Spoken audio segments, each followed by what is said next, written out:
Olá amigos, eu sou Thiago Bizzi e este é o Farol LS referente ao fechamento do pregão de hoje, segunda-feira, dia 22 de agosto de 2016. Então vamos, como sempre, falar de mercado. Antes, só deixa eu dar uma resposta, né? No último farol da sexta-feira, eu mencionei duas coisas. Primeira, a possibilidade de utilizar essa plataforma profissional que é o Profit Chart. Eu falei um pouquinho dela por um valor muito baixo de assinatura, um valor promocional até o final do ano. E eu coloquei que se você tivesse interesse poderiam enviar e-mail direto para mim. Eu recebi vários e-mails, eu ainda não respondi, a gente vai começar a entrar em contato amanhã, tá? Quem quiser também saber detalhes pode mandar ainda e-mail, tá? E eu também mencionei sobre a questão dos resultados da LS Análise, que a gente iniciou como empresa, né, há 2 meses atrás. Então a gente tem os resultados de junho e julho já compilados, e que se alguém quisesse poderia solicitar os resultados para mim. E eu também recebi e-mails, eu ainda não respondi pelo seguinte, tá? Eu vou responder agora à noite, depois dessa gravação. Eu vou mandar esta planilha aqui, tá? Então tem cada aba aqui os resultados com todas as operações detalhadas, etc. Só que a percepção que eu tive é que para a maior parte das pessoas essa planilha é meio complicada, meio difícil. Então eu gastei um tempo hoje escrevendo aqui um documentozinho explicando um pouquinho esses modelos e como entender as estatísticas e tudo mais. Então eu vou mandar junto, e se alguém não enviou e-mail para mim e quiser dar uma olhada, dar uma espiada aqui que a gente vem fazendo, pode mandar um e-mail. Vou escrever aqui, peraí. Pode mandar para cá, ó, que é thiago.bizrs@lsanalise.com.br. Se mandar para biz@leandrostormer.com.br também cai em mim. Eu prefiro que direcione direto para mim do que no e-mail de atendimento, que assim a gente pode ter um contato mais direto. Tá? Então agora, assim que eu terminar a gravação aqui do Farol, eu já faço este envio. Também já tô finalizando. Agora que eu tenho um modelo, as operações de agosto também vão sair bem mais rápidas. Legal, então vamos falar do mercado. Hoje um dia movimentado, coisa boa. A gente teve uma queda de 2,23% no índice Bovespa, tá? Parece assim, quando a gente aceita que o mercado tá totalmente autista, né? Ele resolve fazer um movimento de queda, bem típico do mercado. Mas enfim, essa queda de hoje, o que ela gera? Olha, a gente não sai ainda da tendência de alta, a gente segue com um zigue-zague ascendente, né? Mas é uma das quedas mais significativas que a gente teve recentemente, tá? E pode estar abrindo espaço para uma virada de mercado. Isso fica um pouco mais claro, principalmente se a gente olhar o gráfico do futuro, tá? Vamos pegar aqui o gráfico do WinV16. O gráfico do WinV16, a primeira coisa que a gente repara, e a gente estava no bate-papo de abertura hoje, eu mencionei isso com vocês, é que a abertura de hoje no mini índice foi daquela forma que a gente chama de Monster Gap, tá? Então o candle de sexta-feira foi um candle autista, ele dá uma ideia autista para o pregão de hoje, tá? E ao invés do mercado abrir em alta ou próximo a isso, a gente abre com uma queda significativa, onde a abertura praticamente pula o corpo inteiro do candle. Tá? Então isso abre espaço para operações que tem até uma estatística bastante consistente de operar a favor desse gap, portanto operar na venda. Já daria para operar desde a abertura. A forma como eu gosto de operar é esperar o primeiro candle de 15 minutos fechar e operar a perda da violação, a violação da mínima dele, no caso, porque estaria a favor do gap, tá? Usar isso como um argumento de venda. Esse acionamento foi também, né, o acionamento de uma ilha, que é a versão mais agressiva de um primeiro movimento, tá? Se ficou complicado, enfim, isso está nos treinamentos que a gente dá de day trade, tá? Mas, enfim, o que eu quero dizer é que o pregão hoje no intraday ofereceu uma bonita operação short, Tá? Esse aqui era a movimentação do gráfico até o fechamento de sexta-feira. O viés era altista. Tá? Havendo um movimento de queda, o fundo da sexta-feira seria um suporte intermediário. Tá? Tínhamos aqui também esta LTA. Rompendo esse patamar intermediário de suporte, o mercado buscaria essa zona, que é a mais relevante a curto prazo, por volta dos 59.180. E o rompimento dessa zona, eu tinha colocado para vocês, é que daí sim poderia abrir espaço para correções mais significativas. Então esse é o ponto que a gente tem que estar atento no mercado. Tá? E o que nós tivemos hoje foi essa abertura em gap de baixa, a formação de um primeiro movimento, bem comportado, abaixo da média móvel de 200, testando a LTA. E então o rompimento com bastante força, gerando a operação de venda para os nossos modelos, tá? E tendo como objetivo essa zona de suporte aqui embaixo.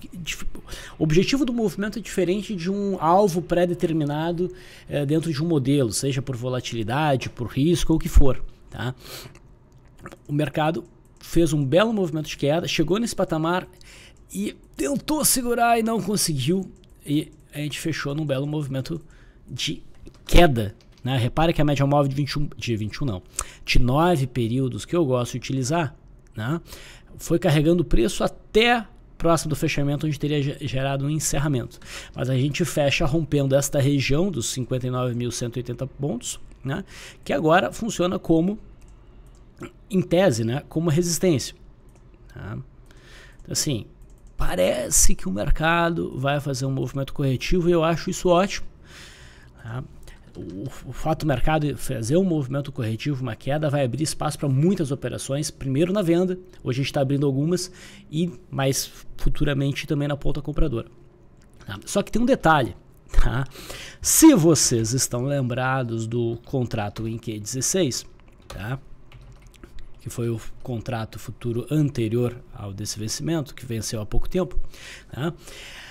A gente teve, ao longo desse processo mais arrastado de alta, inicialmente com alargamento, enfim, a gente teve alguns momentos onde o mercado fez um movimento que parecia ser decisivo para baixo, onde o mercado chegava próximo da média móvel de 20 períodos, exatamente como a gente fez agora. Tá? A gente teve 3 momentos que pareciam que o mercado estava se definindo. Um aqui, que o mercado chegou a repicar dentro do mesmo pregão.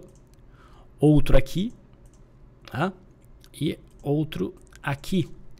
Tá? Vamos olhar, dar uma olhadinha no intraday em como é que foi isso. Então, reparem. O pregão de hoje no nosso mercado lembra muito o pregão do dia 10. Tá? Ele rompia uma zona importante, parecia que se definia para baixo, e a reação no dia 11 foi um fortíssimo movimento de alta, lembra? No dia 2, a gente também teve um rompimento importante, parecia que o mercado se definia, e no dia 3 o mercado fez um fortíssimo movimento de alta. E no dia 28 de julho, foi o primeiro movimento de rompimento importante que o mercado frustrou. A gente teve esse rompimento aqui de uma zona importante e a reação já no final do pregão foi intensa, no próximo pregão ainda mais.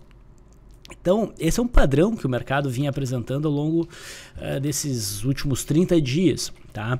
Sinceramente, eu não acho que vai ser isso que vai acontecer no pregão de terça-feira. Mas é bom manter a mente aberta a qualquer tipo de movimento e não ficar teimando numa direção de mercado. Esse é um dos piores pecados que a gente pode cometer como trader, né? Teimar com o mercado que ele vai numa direção ou em outra porque é o que a gente quer que ele faça. Tá? Eu acho que o mercado vai para baixo, mas se houver amanhã, né, um sinal altista, principalmente no intraday, dado o histórico recente, é bom a gente aproveitar. Se acontecer isso, ele vier a falhar ou nem vier a acontecer, ótimo. É uma sinalização de que o mercado deve estar indo para baixo, de verdade, de forma consistente. Também lembrem, eu acho que vocês lembram, que eu vinha mencionando que o mercado vinha num movimento muito errático, né? Um dia de alta, um dia de baixa, um dia de alta, um dia de baixa. Então, um dia de alta na quinta, na sexta, um dia de baixa hoje, talvez um dia de alta amanhã. Pode ser. Se a gente quebrar esse padrão, vai ser interessante.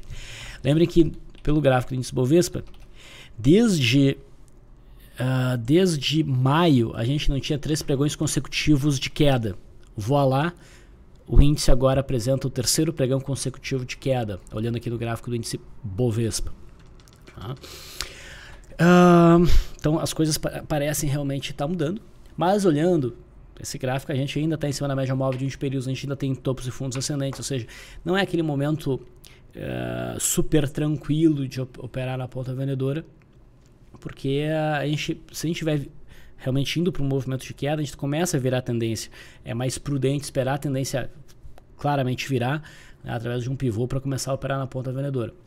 Mas se tu já tem um pouquinho mais de cancha de mercado, a gente já está num momento bacana para fazer operações na ponta vendedora. Eu posso adiantar que Embraer chamou bastante atenção na venda hoje e CSNA também. Uma última olhada aqui no gráfico do futuro. Tá? Eu mencionei para vocês que a gente teve um Monster Gap. Tá? O mercado fechou próximo da mínima. E a barra de hoje de queda aqui no índice futuro, eu estou olhando aqui o mini, tá? Pode ser considerada uma barra de ignição. Tá? Então, a perda da mínima de hoje do ponto de vista de gráfico diário, tá? No pregão da terça-feira, permite a operação na ponta vendedora com stop acima dessa máxima. Okay? Mas é uma operação um pouquinho mais arriscada, visto que o índice em si ainda não conseguiu se livrar da média móvel de 21 períodos. Tá? Mas eu acho que vai dar certo. Tá? Então vamos acompanhar muito atentamente as movimentações de amanhã. O mercado americano, vamos olhar aqui o gráfico do índice Dow Jones, não fez o mesmo movimento.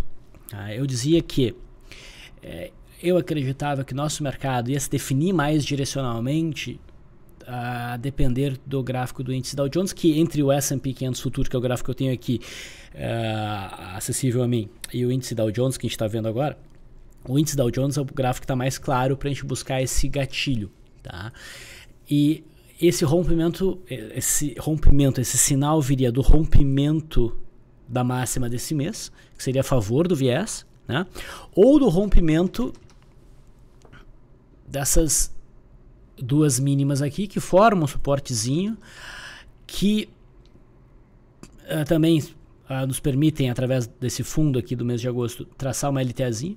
Se houvesse o rompimento desse patamar, a gente romperia essa LTA, a gente romperia esses fundos, a gente viraria a média móvel de 21 períodos para baixo e romperia a média móvel de 21 períodos para baixo. O mercado ainda não rompeu. Se romper, se o índice Dow Jones romper para baixo amanhã, aí eu acho que as coisas realmente ficam consistentes na direção baixista. Lembrando que, se o mercado americano de fato começa a vir buscar a mínima do mês de agosto, tá? Esse movimento pode crescer bastante amplitude, porque a gente começa a ir para baixo. Vai para baixo da média móvel de 20 períodos, ela vira para baixo, né? Enfim, a gente começa a ter estruturas que empurram os preços para baixo. Então, chegando até aqui, abre espaço para romper essa região, e rompendo essa região e rompendo esse fundo pode ser entendido como um rompimento falso de topo histórico, e tudo isso tem consequências em cascata. Tá? Então eu não descarto um movimento corretivo mais importante se o mercado americano realmente romper esse suportezinho de curto prazo. Mas por enquanto o viés ainda é altista. Tá? Vamos torcer para o mercado americano romper para baixo para a gente ter um movimento mais direcional. O mercado está nos devendo. O S&P 500 futuro, né, também teve um dia de indecisão, deixando uma sombra inferior maior. Ele também não se definiu ainda. Pode romper, e se romper, se o mercado americano romper para cima, nosso mercado não vai derreter. Tá? Vai ser muito difícil ver o nosso mercado insistir no movimento de queda com o mercado americano subindo. Agora, se a gente já está meio a fim de cair pelo movimento de hoje, o mercado americano desenvolver esse movimento, daí as coisas podem ganhar bastante magnitude. Indo para o dólar, vou pegar direto o mini.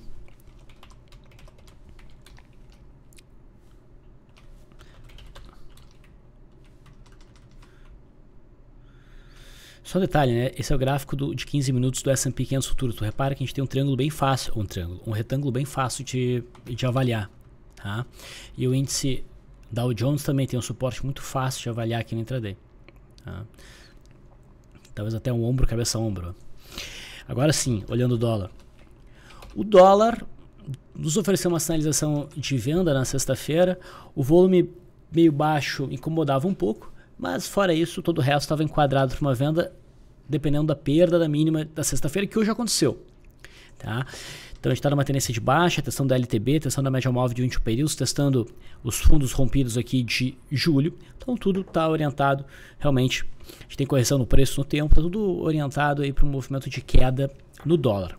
Mas, olhando no intraday, se vocês bem lembram, eu mencionei que a gente tinha uma estrutura importante de suporte aqui entre 3.212 e 3.216, que é essa região aqui, tá? 3.215. Para ser um pouco mais preciso, eu acho. Tá? E seria o rompimento dessa região, que é um ponto de cataclismo, que poderia, então, realmente firmar um movimento de queda no dólar. Então, abaixo dessa região, o dólar poderia inicialmente buscar essa faixa de 3.138 e depois o fundo do dia 10 entre 3.142 e 3.136.